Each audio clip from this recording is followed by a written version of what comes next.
నమో గణపతయే. నేటి నుండి కార్తీక మాసం ప్రారంభమవుతూ ఉన్నదండి. ఎవరెవరైతే కార్తీక వ్రతాన్ని ఆచరిస్తారో, కార్తీక మాసంలో పూర్తిగా నియమాలు పాటిస్తారో వాళ్ళందరి కోసం ఈ యొక్క కార్తీక మహాత్మ్యాన్ని చెబుతూ ఉన్నారండి. కార్తీక పురాణం అంటారు. ఆ మాట అనడంలో తప్పేం లేదు. కాకపోతే కార్తీక పురాణం పేరుతో అసలు పురాణమే లేదు. కావున కార్తీక పురాణం అంతా కల్పితము అని చెప్పేసి మాట్లాడే వాళ్ళు ఉంటారు.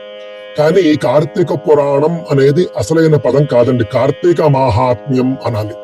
స్కాంద పురాణంలో కావచ్చు, పద్మ పురాణంలో కావచ్చు, భవిష్యాది పురాణాల్లో కూడా అక్కడక్కడ కార్తీక మాస మహాత్మ్యం మనకు కనిపిస్తూ ఉంటుంది. ముఖ్యంగా అయితే స్కాంద పురాణమేనండి. స్కాంద పురాణంలో ఉంది కార్తీక మహాత్మ్యం. ఇది ఎవరూ కూడా లేనిది కల్పించలేదు, దృష్టిలో పెట్టుకోండి. చెప్పడంలో కొంచెం హెచ్చుతగ్గులు కావడం వల్ల రకరకాల కథలు, రకరకాల విషయాలు అందులో చేరిపోయాయి.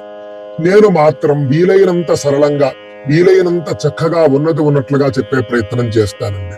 కార్తీక మాసంలో మొట్టమొదటి రోజు వినాల్సినటువంటిది, మొట్టమొదటి అధ్యాయం కార్తీక మహాత్మ్యంలోది చెబుతూ ఉన్నాను, శ్రద్ధగా వినండి.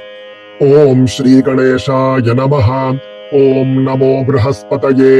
ఓం నమస్తస్మై బ్రహ్మణే. ఓం విష్ణవే నమః. ఓం శ్రీమత్సుందరమీశానం శ్రీమత్సిద్ధి వినాయకం షణ్ముఖం స్కందమానందం బ్రహ్మాణం విష్ణుమాశ్రయే. యస్యాజ్ఞయా జగత్స్రష్ట విరించిః పాలకో హరిః సంహర్తా కాలరుద్రాఖ్యః నమస్తస్మై పినాకినే. అథ ప్రథమోऽధ్యాయః. మొదటి అధ్యాయం అండి. జనక మహారాజు వశిష్ఠుని ద్వారా కార్తీక మహాత్మ్యాన్ని వినుట. పూర్వం ఒకనాడు శౌనకాది మహామునులందరూ కూడా కూడియున్నవారై సూత మహర్షిని చూసి ఇలా అడిగారు. ఓ మహాత్మ, పూర్వం వశిష్ఠ మహర్షి జనక మహారాజుకు చెప్పినటువంటి కార్తీక మహాత్మ్యాన్ని తమ నోటి నుండి మేము ఇప్పుడు వినగోరుతూ ఉన్నాము. దయచేసి మా కోసం కార్తీక మహాత్మ్యాన్ని సవివరంగా చెప్పగలవు అని కోరగా సూత మహాముని చెబుతూ ఉన్నాడండి. మునులారా, ఈ కార్తీక మాస మహాత్మ్యాన్ని పూర్వం వశిష్ఠుడు జనక మహారాజుకు చెప్పాడు. బ్రహ్మదేవుడు నారద మహర్షికి చెప్పడం జరిగింది. ఈశ్వరుడు పార్వతీదేవికి, మహావిష్ణువు లక్ష్మీదేవికి ఉపదేశించారు ఈ యొక్క కార్తీక మహాత్మ్యాన్ని. కార్తీక మహాత్మ్యం వినడం వల్ల జన్మ జన్మల్లోనూ చేసినటువంటి పాపాలన్నీ పోతాయి. కావున మీరు సావధానులై వినండి అని సూత మహర్షి చెబుతూ ఉన్నాడండి. పూర్వం బ్రహ్మపుత్రుడైనటువంటి వశిష్ఠ మహర్షి సిద్ధాశ్రమానికి వెళుతూ కాస్త విశ్రాంతి తీసుకుని వెళదామని భావించిన వాడై జనక మహారాజు నగరమైనటువంటి మిథిలాపురికి వెళ్ళాడు. అప్పుడు ఆ జనక మహారాజు తన నగరానికి విచ్చేసినటువంటి వశిష్ఠ మునీంద్రుణ్ణి సాదరంగా స్వాగతించి ముందుగా కూర్చోవడానికి సముచిత ఆసనాన్నిచ్చి సాష్టాంగ దండ ప్రణామాలు చేసి ఆయనకు అర్ఘ్యపాద్యాదులిచ్చి అన్ని విధాలా కూడా ఆయనను పూజించి ఎంతో ఆనందంతోనూ భక్తిగాను ఆ మునీంద్రునితో ఇలా అంటూ ఉన్నాడండి. చూడండి, పూర్వకాలంలో మహారాజు అనంటే సామాన్య వ్యక్తి కాదు. నేటి రోజుల్లో ఒక ముఖ్యమంత్రి లేదా ప్రధానమంత్రితో సమానమైనటువంటి శక్తి కలిగి ఉంటాడు. అలాంటి ఆయన రాజధానికి ఒక మహర్షి అంటే పెద్ద విద్యావేత్త, మహాశాస్త్రవేత్త అని చెప్పవచ్చు. ఆయన వచ్చి రాగానే ఎదురెళ్లి స్వాగతించి అర్ఘ్యపాద్యాదులిచ్చి అంటే కాళ్ళు కడుక్కోవడానికి నీళ్ళిచ్చి, చేతులు కడుక్కోవడానికి నీళ్ళిచ్చి సాదరంగా లోపలికి తీసుకెళ్లి రాజభవనంలోకి, రాజ్య సభలోకి తీసుకుని వెళ్లి మంచి ఆసనాన్నిచ్చి కూర్చోపెట్టి పూజించాడు. పూజించడం అంటే ఏమీ లేదు, ఉపచారాలు చేయడం అండి. నేటి రోజుల్లో చేసేటటువంటి ఉపచారాలు చేసినా కూడా చాలు. కాళ్ళు కడిగి, చేతులు కడిగి, తాగడానికి మంచినీళ్ళిచ్చి, ఇంకేమైనా తాగుతారు అని అంటే పాలు మొదలైనవి కూడా అందించి, తింటాను అంటే పళ్ళు మొదలైనవి కూడా అందించి, వాళ్లకు గాలి వస్తోందా లేదా అని చెప్పేసి గాలి ఏర్పాటు కూడా చక్కగా చేసి, నేటి రోజుల్లో అయితే ఫ్యాన్లు, ఏసీలు ఉన్నాయనుకోండి, ఆ విధంగా గాలి కూడా వాళ్ళకు ఏర్పాటు చేసి సకల విధాలుగా కూడా వాళ్లకు ఉపచారాలు చేసేవారు. పూర్వకాలంలో అతిథులు వచ్చినా సరే అలాగే ఉండేది, మహర్షులు మహాత్ములు వచ్చినా కూడా అలాగే ఉండేది. నేటి రోజుల్లో కాస్త తగ్గింది. ఎవరైనా వచ్చారు అనంటేనే మన ఇంటికి వచ్చేస్తున్నాడు అనుకుంటూ ఉన్నారు. దృష్టిలో పెట్టుకోండి, మహాత్ములు ఎప్పుడూ కూడా ఊరకే రారు. జనక మహారాజు ఆ మాటే అంటూ ఉన్నాడు. ఓ మహీసురోత్తమ అని సంబోధిస్తూ ఉన్నాడు. అన్ని ఉపచారాలు చేసి కూర్చోబెట్టిన తరువాత, ఓ మహీసురోత్తమ, తమ రాక వల్ల నా జన్మ సఫలమయ్యింది. నా పూర్వీకులందరూ తరించారు. లోకంలో సజ్జనుల దర్శనం గృహస్థులకు సులభమైంది కాదు సుమా. ఎన్నో జన్మలలో చేసుకున్నటువంటి పుణ్యానికి ఫలం అది. అలాగే ఇప్పుడు తమరి రాక కూడా నాకు ఎంతో మేలు చేయడానికే కాని వేరు కాదు.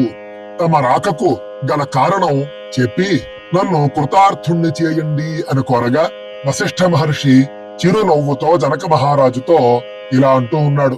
నరేంద్ర, నీకు శుభం కలుగుతుంది, శుభం భూయాత్ అని ఆశీర్వదిస్తూ మాట్లాడుతూ ఉన్నాడు వశిష్ఠ మహర్షి. సిద్ధాశ్రమంలో ఒక మహాయజ్ఞం జరుగుబోతూ ఉన్నది. మేము అక్కడికే వెళుతున్నాం. నీవు యజ్ఞం నిమిత్తం ధన సహాయం చేయాలి అన్నాడు. నేరుగా విషయానికి వచ్చేసాడు ఆయన. ఏ కథలో చెప్పలేదు. నేను ఫలానా చోటికి వెళుతున్నాను, అక్కడ ఫలానా కార్యక్రమం జరగబోతూ ఉన్నది, ఆ యొక్క కార్యక్రమానికి నువ్వు డబ్బు ఇవ్వాలి, అంతే. అప్పుడు జనక మహారాజు వశిష్ఠుణ్ణి చూసి, ధనం అనేది దానంతోనే సంరక్షించబడుతుంది, దానం చేయని ధనం నశిస్తుంది. కావున తమ ఆజ్ఞ మేరకు యజ్ఞం కోసం నేను సమృద్ధిగా ధనాన్ని ఇస్తాను. ఇదే సమయంలో తమరు సకల పాపాలు పోగొట్టే ఒక చరిత్ర ఏదైనా చెప్పండి. తమకు తెలియని ధర్మాలు లేవు. సకల ధర్మాల్లోనూ కూడా దాగి ఉన్నటువంటి ధర్మ సూక్ష్మాలన్నీ తెలిసిన వారు తమరు. సకల ధర్మాలను ఉపదేశించగల సమర్థులు.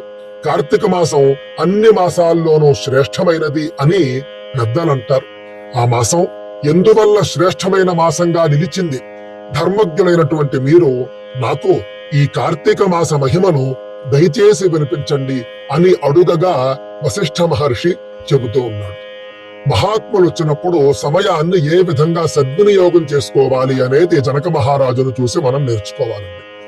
వాళ్ళకి మనం ఏదో కోరికలు చెప్పేసి ఆ కోరికలు తీర్చండి అనడం కానీ, లేకపోతే పరిహారాలు చెప్పండి అనడం కానీ ఇదేమీ చెప్పలేదు.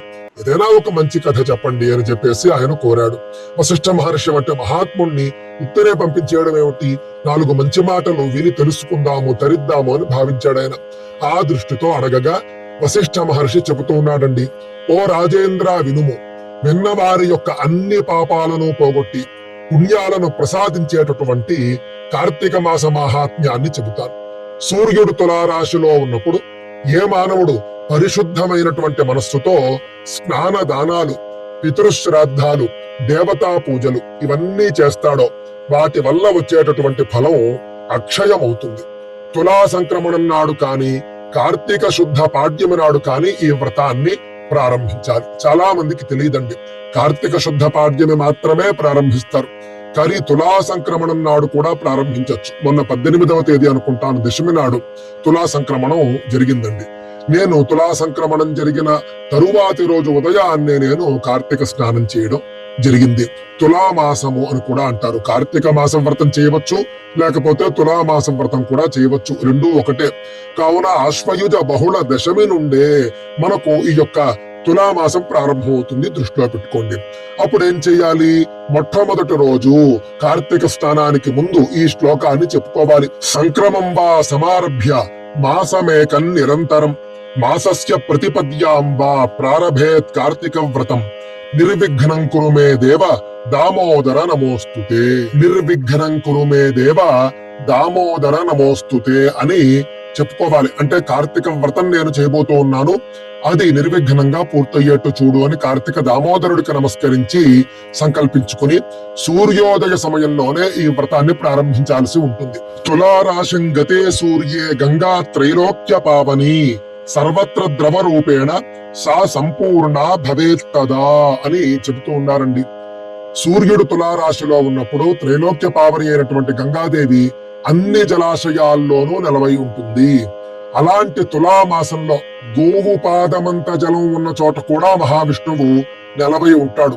బాగులు, వంకలు, చెరువులు, బావులు, నదులు, నదాలు, సంగమాలు, సముద్రాలు, సెలయేళ్లు, సరోవరాలు వీటన్నింటి యందు కార్తీక మాసంలో మహావిష్ణువు నివసిస్తాడు. ఈ కార్తీక స్నానం కావేరీ నదిలో చేయడం మరింత విశేషము. కావేర్యాం కార్తీకే మాసి నదీ స్నానం విశిష్యతే. కావేరీ నది అందుబాటులో ఉన్న వాళ్ళు తప్పక కావేరీ నదిలోనే కార్తీక స్నానం చేయండి. లేని వాళ్ళు ఏ నది అందుబాటులో ఉంటే ఆ నదిలో చెయ్యాలి. నది అందుబాటులో లేకపోతే చెరువు అందుబాటులో లేకపోతే పుష్కరిణి, కోనేరు, లేకపోతే చిన్న బావి, దిగుడు బావి, ఎక్కడ నీరు దొరికితే అక్కడ కార్తీక స్నానం చేయాలి అని చెప్పేసి చెబుతూ ఉన్నారండి.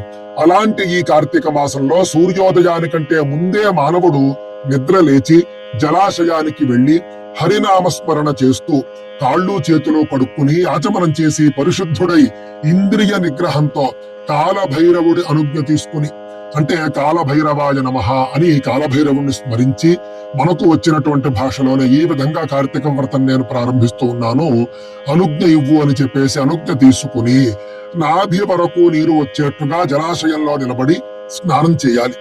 అలా స్నానం చేశాక విధిగా ఎవరెవరైతే తర్పణాలు అవి చేస్తూ ఉంటారో ఆ విధంగా తర్పణాలు అవన్నీ కూడా చేసుకోవచ్చు. అఘమర్షణాది సూక్తాలు జపించేవారు ఆ సూక్తాలు కూడా జపించవచ్చు. మంత్రాలు రాని వాళ్ళు చక్కగా చేతి బొటన వేలితో నీటిలో తిప్పి తీరానికి వచ్చి అర్ఘ్యమిస్తే సరిపోతుంది. మంత్రం లేకుండానే ఆ యొక్క దేవుణ్ణి స్మరించి కార్తీక దామోదరుడితో మొదలుపెట్టి దేవతల్ని స్మరించి తర్పణం ఇవ్వవచ్చు. అందరూ కూడా బొటన వేలిని నీటి లోపల ఈ విధంగా 3 సార్లు తిప్పి తీరానికి వచ్చి అర్ఘ్యం ఇవ్వాలండి. కార్తీక దామోదరుడికి అర్ఘ్యం ఇవ్వాలి. ఇష్టదైవం కులదైవం అందరికీ కూడా అర్ఘ్యం ఇచ్చుకోవాలి. మంత్రం వచ్చిన వాళ్ళు మంత్రంతో, మంత్రం రాని వాళ్ళు మంత్రం లేకుండానే అర్ఘ్యం ఇవ్వాలి. ఆ తరువాత తడి బట్టలను వదిలి పొడి బట్టలతో తల తుడుచుకోవాలి. పిండినటువంటి తడి బట్టతో ఒళ్ళంతా తుడుచుకున్నా కూడా, అంటే కొంతమందికి కట్టుకున్నటువంటి బట్టలే, ఏ బట్టలైతే కట్టుకుని స్నానం చేస్తారో ఆ బట్టలనే శుభ్రంగా పిండుకుని దులిపి తుడుచుకోవడం అలవాటు. అలా ఒళ్ళంతా తుడుచుకున్నా కూడా తల మాత్రం అలా తుడుచుకోకూడదు. తల ఎప్పుడూ పొడి బట్టతోనే తుడుచుకోవాలి అనే విషయాన్ని మనం దృష్టిలో పెట్టుకోవాలి. తరువాత పొడి బట్టలు కట్టుకుని హరినామస్మరణ చేస్తూ మీ సాంప్రదాయాల్ని బట్టి బొట్టు పెట్టుకోవాలి. బొట్టు పెట్టుకున్న తర్వాత నిత్య కర్మలు ఆచరించాలి. సంధ్యావందనాదులు చేసేవాళ్ళు సంధ్యావందనాదులు, నిత్య పూజలు ఇళ్లలో తులసి పూజ మొదలైన పూజలు చేసుకునే వాళ్ళు ఆ పూజలు చేసుకోవాలి. దానికంటే ముందు పూజ నిమిత్తం తులసి దళాలు కావచ్చు, మారేడు దళాలు కావచ్చు, ఇతర పువ్వులు కావచ్చు, చక్కగా వెళ్లి స్వయంగా కోసి తెచ్చుకోవాలి అవకాశం ఉన్నవాళ్ళు.